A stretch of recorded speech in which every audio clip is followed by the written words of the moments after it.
All right, what is up? What is up, people? Welcome back to the Esports Rewind podcast. Hello, Xan. Hello, Jakey boy. How are you doing today? Oh, I'm doing fantastic. For anyone wondering, this Esports Rewind podcast, we break down esports gaming news, but also ding, ding, ding, episode number 30. Whoa. I can't believe we survived 3 decades of What podcast a beautiful together. number. Yeah, You know, right, it's a nice, even number.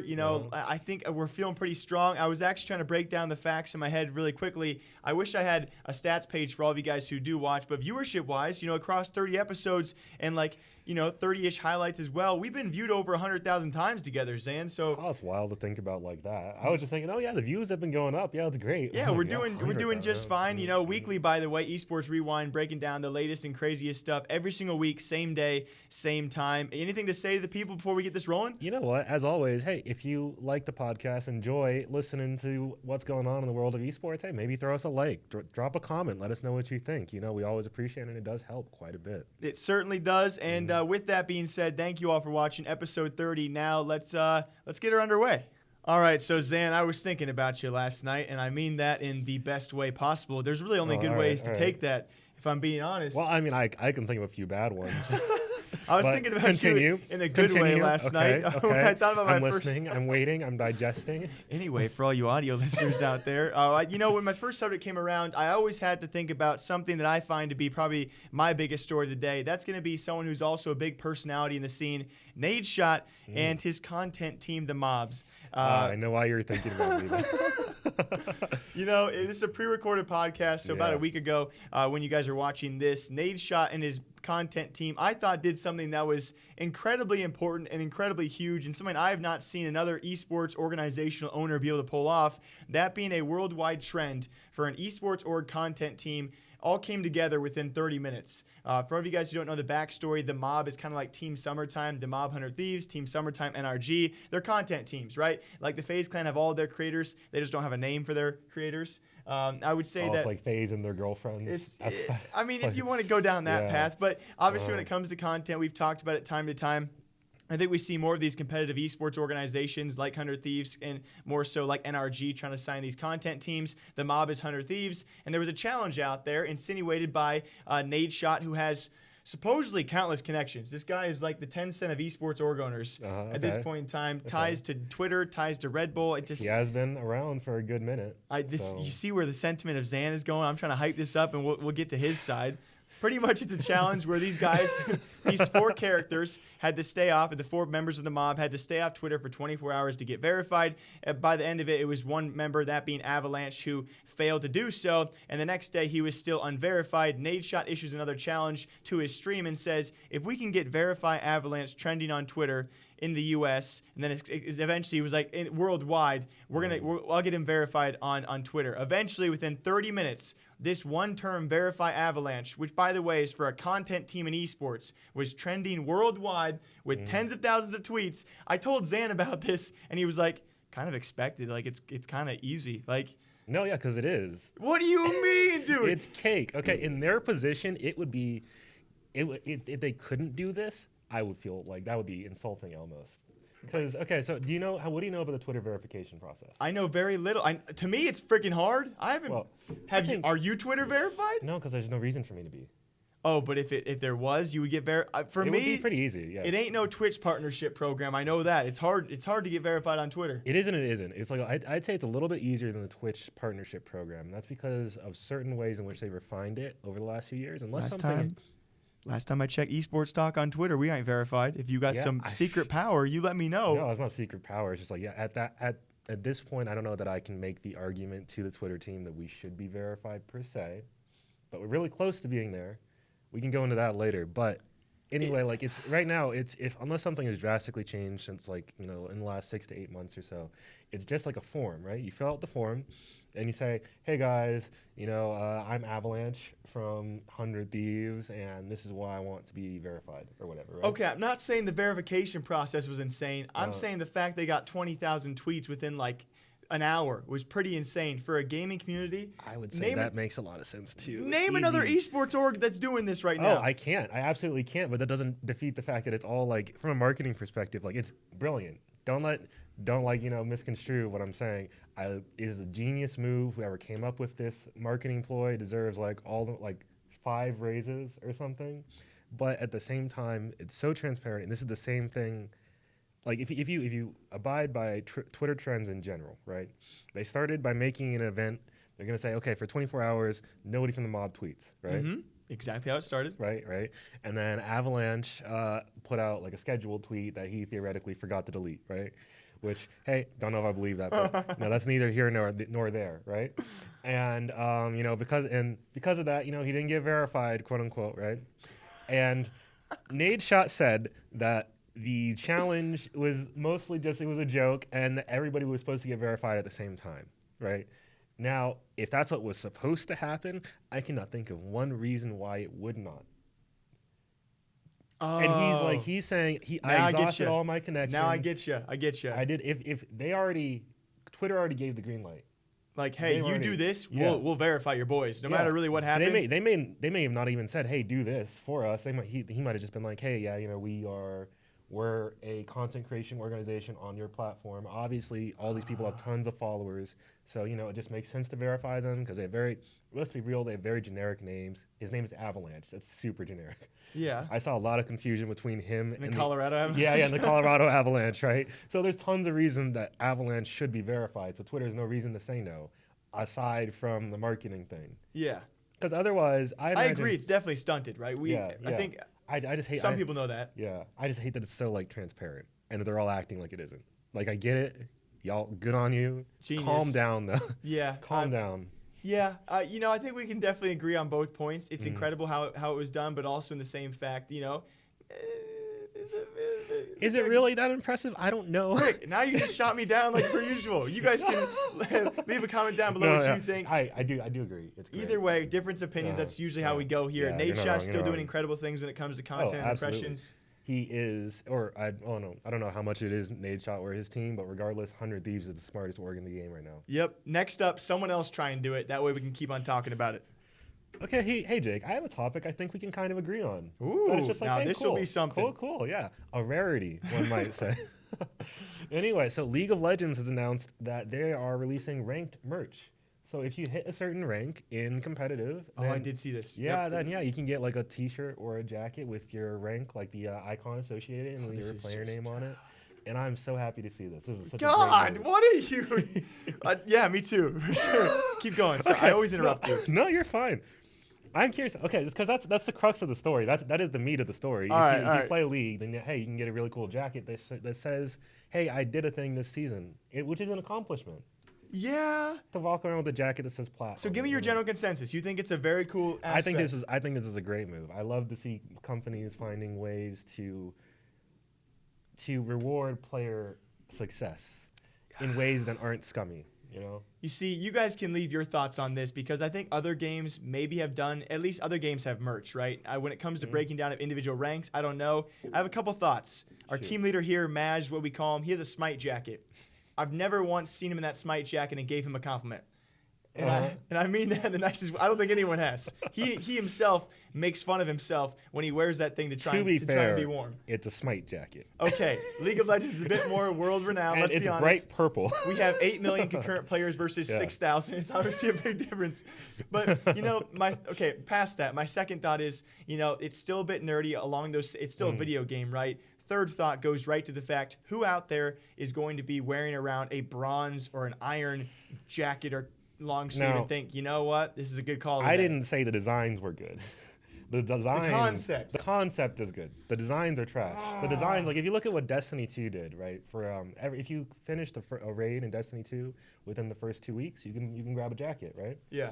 And they're dope jackets. They're just flat out, they're clean jackets. They don't loudly say, "Hey guys, I played Destiny." If you walk by someone's mom on the street, they're not gonna be like, "Oh, that's a video game." But I think these league, I think these league ones are definitely that. They are definitely that. They have your gamer tag. We already saw Bronze Faker and Rick Fox. I think they were trying to rep that stuff. Obviously, though, Rick Fox is borderline. He's not really. I think he's iron now, and Faker's certainly not bronze. I instantly think back to CS:GO. If I ever went outside wearing a DMG or whatever rank, that's pretty high. I get boosted, by the way. I don't know, man. Do you remember when they still used to? I don't know if they still do. When they did Challenger jackets for League. I don't think I remember that. No. Yeah, no, yeah. If you made it to Challenger, they would just send people jackets or backpacks, and that was dope. That used to be I'm not even a league person. But this is something you buy into. Like but it's cheap though. It's like only like $40 or something. I don't know, man. I'm all for it. I think it's nerdy. It's cool, right? Because obviously, if every game does it, that's just more exposure, and obviously that helps us out. I think in general, I like the concept. I like your opinion. If we can, I like the concept. If we can make it look clean and not too like, yo, that's a CS:GO, that's a League of Legends. No, yeah, it definitely look like more of a generic. It should not be loudly screaming to the world, "Hey guys, I'm League of Bronze Legends 3. nerd over here." Like, yeah, but I think there's a happy medium we can get to. Yeah, I agree. To see more of this. I agree. I think there's definitely a road we can go down for improvement. It's now begun. We'll see how it improves. All right, Xan, what's a podcast without talking about the good old FaZe clan? Might as well not be a podcast then at that point, to be honest. We talk about them a lot, good and bad. Let's be honest. I think it's a fair assessment. What, real quick before you launch into it, sorry to interrupt. No worries. Let's make our stance clear because I've seen confusion here or there. We like FaZe. Yeah. Yeah, we like FaZe quite a bit. We really enjoy talking about them. All of us talking about like their drama and whatnot. That's not us hating on FaZe. No. Yeah. I think people get that confused because typically if you cover a drama story around an org, they typically think that, oh, you're trying to expose them. It's already out there. Other people are going to cover it. We're going to try and cover it as fairly as possible. Absolutely. And they've done so many debatable things. Even as a hardcore fan, you have to admit the organization has done some iffy things. Oh, absolutely. And that does not mean I don't like. They are great for the scene. Let's be honest about that. But this is actually speaking about a topic that people might hate me for. That's going to be a question overall to you, Xan. Do you think there is some sort of mismanagement or oversight on FaZe's part when it comes to who they choose to hire or the problems they have had? And I'm only going to allude to the fact of problems inside Fortnite alone. I'll read off a list for you off the best I can on the top of my head. And then I'm going to ask you a question. Do you think it's mismanagement, oversight that's just on their part, or if there's any fault out there? And again, these are circumstances that could be avoided, and obviously some of them are less serious than others. I had a video recently, about 2 weeks ago now, we talked about this, where FaZe and Fortnite alone have had so many player issues. I just think there's some sort of systemic issue going on there. We look at the Tfue case, right? Obviously very debatable, and I'll nail these off as fast as possible. Obviously, around the same contract issue, we had a guy like Cloaksy. They both want to leave. We have no idea if they'll be able to anytime soon. We move on to a guy like High Sky, signed underage. A guy like FaZe Sway, who cheated in a Cash Cup. We move on to Jarvis, a lifetime Fortnite ban. Alongside that, we have the most recent one, that being Mongrel, who also has teaming or stream sniping or cheating allegations against him. We look towards Nate Hill, Funk Bomb. That's 8 figures in this past year alone that have had some sort of issue. And again, some serious, some not so serious. Right. There's no other organization that comes anywhere close to those kind of numbers. You're not wrong. I don't mean to put you on the spot here, but do you think there's some sort of issue, or just bad luck with Fortnite players in general, a lot of them being super young? I think it's a mixed bag. And to spin off what you just said, in relation to a lot of these players being super young, right? What I found is, because I make a lot of thumbnails for the website, a lot of these players, the Fortnite scene is so new that it's hard to know from a management perspective. I can understand how a hiring person, how are you supposed to know if this, I don't know, 14, 15, 16-year-old over What's here. he going to do? Yeah. He could be a firecracker. Yeah, I can't even find pictures for half these people, let alone find out, are they going to drop a hard R? Or are you going to be problematic? That's a very good point to make. Right? Yeah, and I think aside from that, there's also the question of the culture around YouTube content creation as well as FaZe in general. It's all about like pushing the limits. It's all about being extreme, like, doing like screaming a lot and doing something wild to draw views. And I 100%, I don't think Jarvis meant to do any harm with the video that got him banned, where he was, I think he was cheating in Fortnite? Yeah, third-party service. Yeah. I don't think he meant any harm by that. I think he was just thinking like from a perspective of, oh, this will bring me views. And really quickly, I don't want to interrupt your rant because you're doing a great point that I wanted to touch on. Just to that, I saw so many comments out there because FaZe Jarvis, I believe, is 17 going on 18. Right. People just love to think that they would not do that when they were his age. People his age do that all the time. There's so much oversight, things you do not think through, even though people think, oh, he's almost an adult. Sorry, but a lot of people have done way, way more stupid things as that age. So I felt for him in that moment. And again, I'm going to get hate for that because even when I am on the side of FaZe, there's the FaZe haters. So it's really hard to ride that line. But like you said, I love the point you're making where they're always pushing those limits. And it's hard to know where to stop at that point because imagine how much money he made off of that video.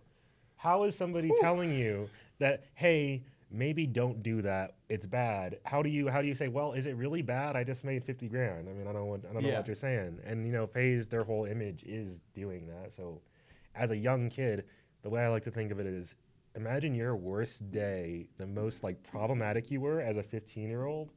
And then everybody, instead of being like, hey, Jake, maybe don't do that, they were like, yeah, Jake, let's go. Do more. Yeah. And like being around that like 24/7, like that would really, I can see how that would mess a person up. Yeah, and I think that might be a future topic for us in this podcast.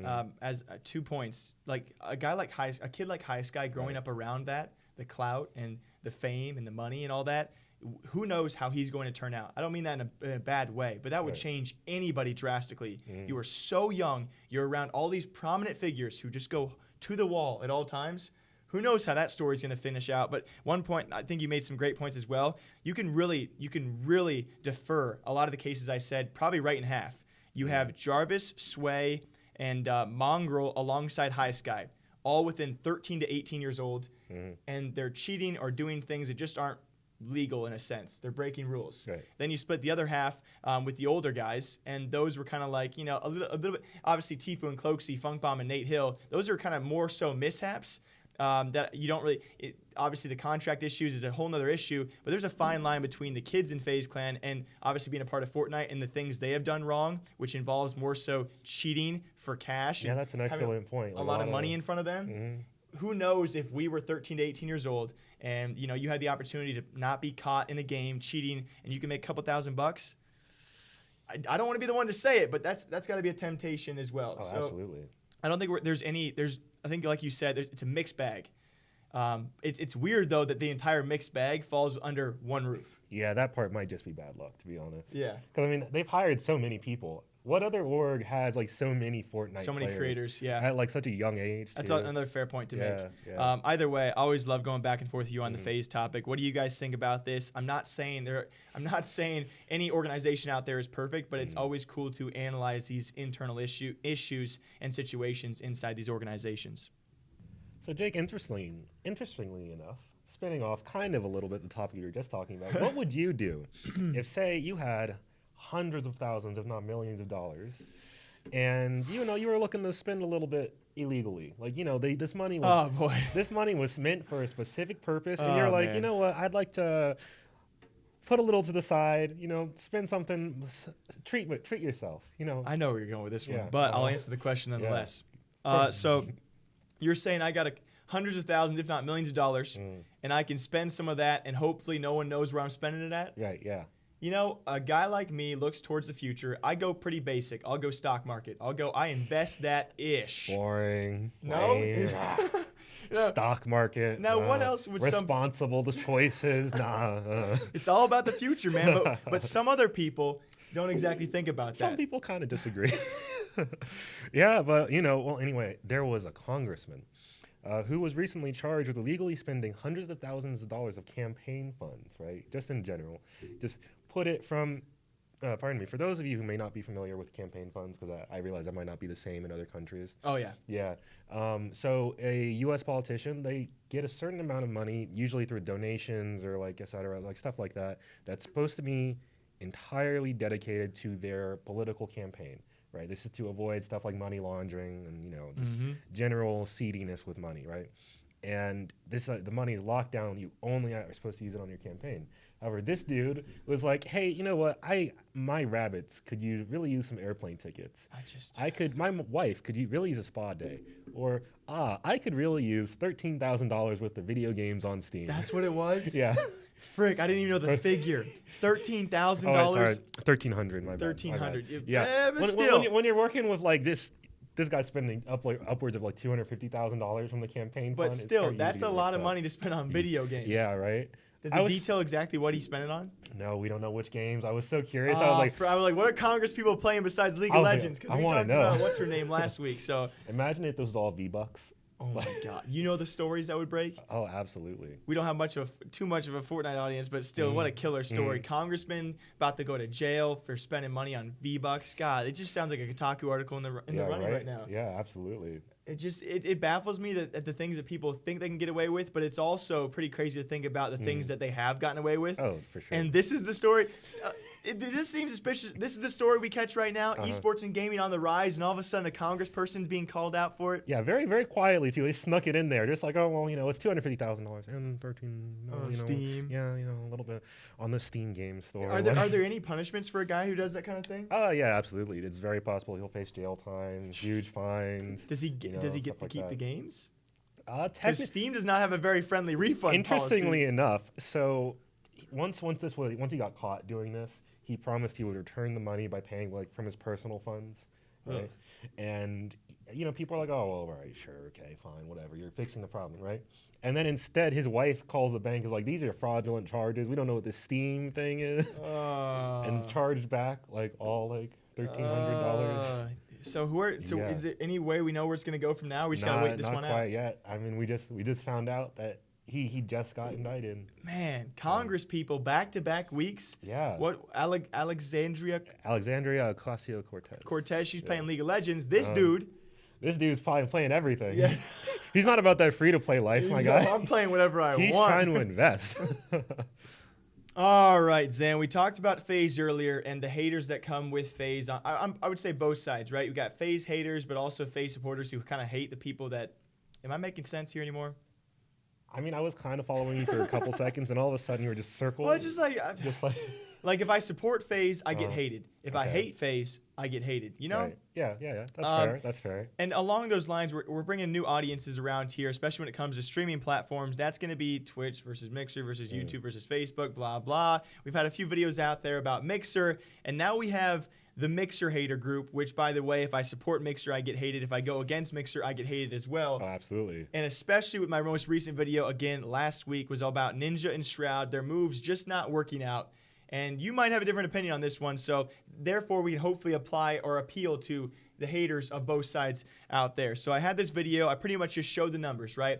There's so many videos out there to just kind of give rants and kind of just say why they think it's not going to work out or will work out. And I will say this, when I show numbers, Mixer, it's not been around for a long time, right? It's a long-term play. But when I think to myself that, I think the main point of my video was I just showed the numbers of Shroud and Ninja, the sheer amount of viewership they have lost, and the platform viewership for overall Mixer, how it's not grown, and people just want to hate on me for just random reasons. And I realized me saying this is probably not going to help my case.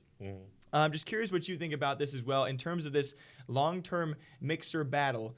Are we going to see more Mixer fans or more Mixer haters? The points I did make were pretty clear. The fact that Shroud and Ninja have now both lost around 80% or more of their overall viewership. And the overall viewership on the platform, it's still not necessarily growing, right? People call it a long-term battle, but the battle's got to start sometime soon, right? 44,000 concurrent viewers on average across the entire platform. Doc pulls that alone. XQC pulls that alone. Ninja and Shroud back on Twitch could pull that in a single stream as well. Where do you see this going? Because we talked a lot about what these platforms can do, but what's your opinion? Do you think how long term does this have to be for people to understand whether or not it's going to work out or not? I'll try to address both sides to infuriate as few people as possible, theoretically anyway. But I think whenever you're saying the move isn't working out, you're not so much saying the move isn't working out for Shroud or Ninja as individuals. Like, as individuals, they're probably super happy with the move. Yeah. Because they got paid. They had to do way less work. They can just chill. I'm sure the chats are less toxic because it's less people, easier to manage overall, right? And I've stressed that. Yeah. People just don't seem to see that point. I think they think I'm targeting the streamer. Yeah, they probably made the smart move. Let's get that right. Right, yeah. But at some point or another. For the platform itself, I think the question... I wonder if people really remember all of the alternative platforms to YouTube and Twitter and such, right? And people are saying, oh, give it time. People will eventually go to Mixer. We kind of have seen no evidence of that. There has been no group really going like, oh, well, Shroud's over there. Let me trickle in and see what's up. There has been no exodus from Twitch to Mixer, not even like a small one. So, and I think without seeing any of that, without seeing sure, the numbers might get a little better, but is it good enough to actually maintain the enormous cost I'm sure Microsoft is paying to both hire all these exclusive people, maintain the servers, pay all the other people, get all these brand deals and stuff? At some point, even if this is a 3 to 5 year play for Microsoft, at some point they've got to call it. And at what point do those contracts go up? Were they 2-year? Were they 3-year? Were they the rumored, I guess people are saying rumor, but there's still no sources. Were they 5-year contracts? And, you know, this is a big choice, right? Again, got to stress these streamers probably made smart moves for themselves, for their financial futures. But at what point do you alienate your audience where all of a sudden, let's say a year from now, the numbers are still only going down? At what point do people turn and say, okay, maybe it's not working out? Like, is it going to take 6 months from now for me to make a video and people are like, okay, maybe you're right? Will it take a year from now? Will it take 2? At what point are we finally going to see? Because right now it seems to be a pretty steady plateau of no real growth, and the actual streamers that have moved there have only seen declines. And so all evidence, again, we haven't seen this before, right? We have not been on the ground floor of a new streaming platform. It's always been Twitch. So every prediction that I make, that you guys make, it really has no real solid backing. It's just opinions at this point in time. So at what point in time in the future can I say something and people are like, maybe you're right? Honestly, I don't know that you're ever going to hit that point until literally the moment when Ninja makes a tweet and goes, "Mixer is dead, guys! I swear." That's the second. That's what's gonna take, maybe, because honestly, I think we could probably see failing numbers for the next year, and people would say, "Oh no, but it's fine. It's a long play, guys." And I kind of think that's what we're gonna see with the Call of Duty League. I don't think it's going to do great out the gate, but people are going to be like, "Oh, no worries, guys. We're in it for the long haul." We expected viewership to plummet this year. We expected to lose millions of dollars. It's fine. Which, I mean, I guess that's a different topic for a different day, but that's the same notion, right? Heavy investment. You don't expect it right away. I'll see you guys a year from now. I'm going to keep on talking about it. I'm going to keep on doubling down. We'll see if this platform known as Mixer can actually start growing. All right, Jake. So we're going to talk about what used to be a really great story that's turned really, really sour, unfortunately. This could be a lot of things. Yeah, it could. Yeah. Off the top of the dome, this could be a lot of things. But we're going to talk about Rocket League, which I don't think it's been a minute since we have. Oh no, it's been. Have we talked about Rocket League? Oh, it's been a long time. Yeah. For all the OG viewers, you know, when we first tried, not to interrupt the story again, but you know, when we first started getting kind of going on this channel, before 5 to 10K subs, like a lot of the stuff was Rocket League. We were trying to do results. I love Rocket League. I used to, you know, when I had more time to watch competitive play, Rocket League was the go-to.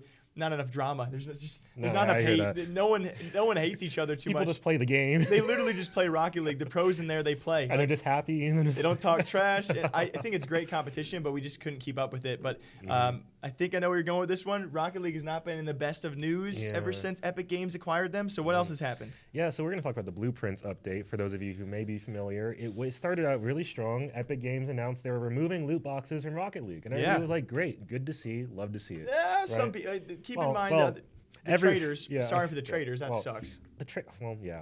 This is definitely super bad for the traders. But I think there are alternatives to maintain an active economy without loot boxes. It's possible. But anyway, so they switched out the old crate system, where it was essentially you play a match, you get a crate, and you can grab a key to open that crate, if I understand correctly, right?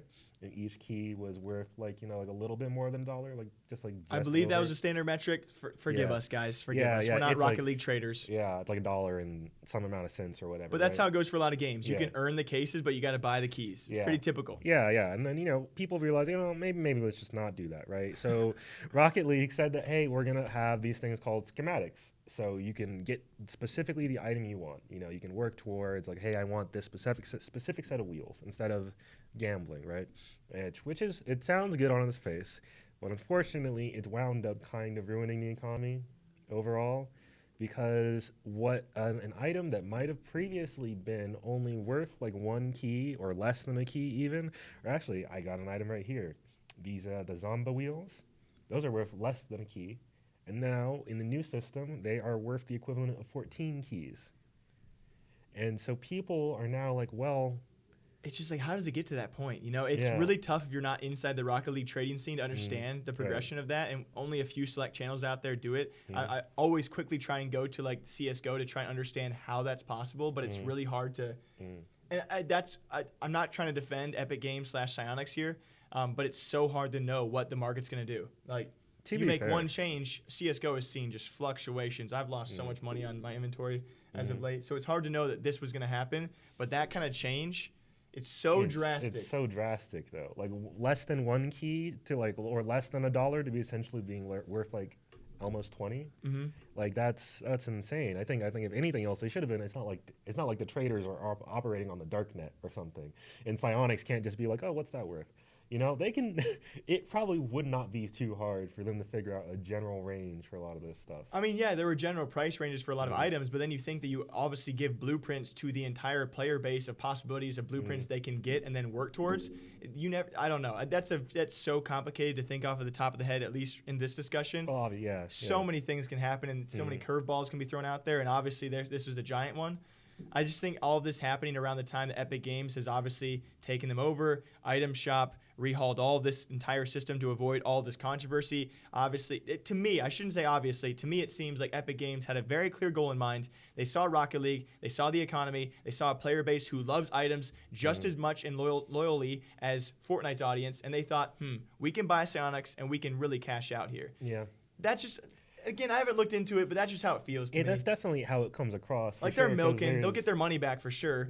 But how much will they ruin the economy of the game before they do it? Yeah, I wish people would have applied that same long-term logic that they applied to the Call of Duty League to stuff like this, where it's just like I was just reading an article the other day that was about how we're starting to see changes where the more important metric is not becoming engagement, but how people actually feel about your service.